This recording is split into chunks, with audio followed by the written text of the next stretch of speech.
नमस्कार, मी रुही लाड आणि आपण पाहतात पुणे लोक. आत्ता आपण मिठानगर पोलीस चौकीच्या उद्घाटन समारंभाच्या ठिकाणी आहोत आणि इथे आपल्यासोबत कोंढवा विभागाचे पोलीस विभागाचे वरिष्ठ पोलीस घाडगे सर आहेत.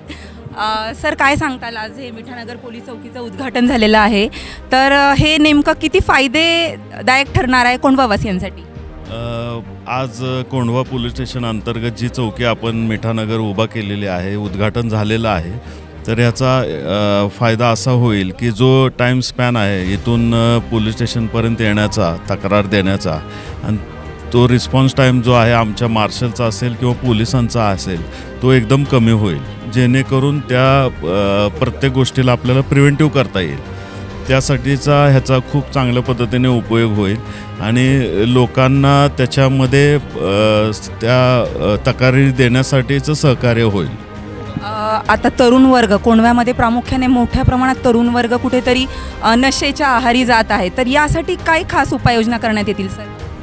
आम्ही आत्ताच गेल्याच एक 10 दिवसाखाली MDवर कारवाई केलेली आहे.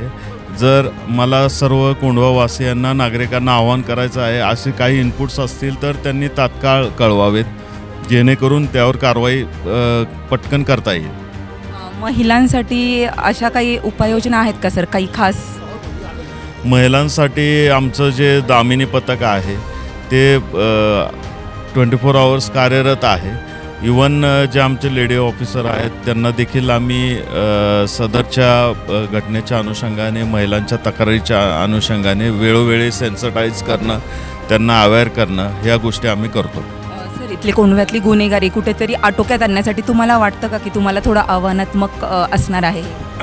बरोबर आहे. जर तशा काही गोष्टी असतील, रेकॉर्डवरील गुन्हेगार असतील, तर आम्ही त्यांच्या तात्काळ मुचक्या आवळलेल्या आहेत आणि त्यांना जागीच प्रतिबंध केलेला आहे.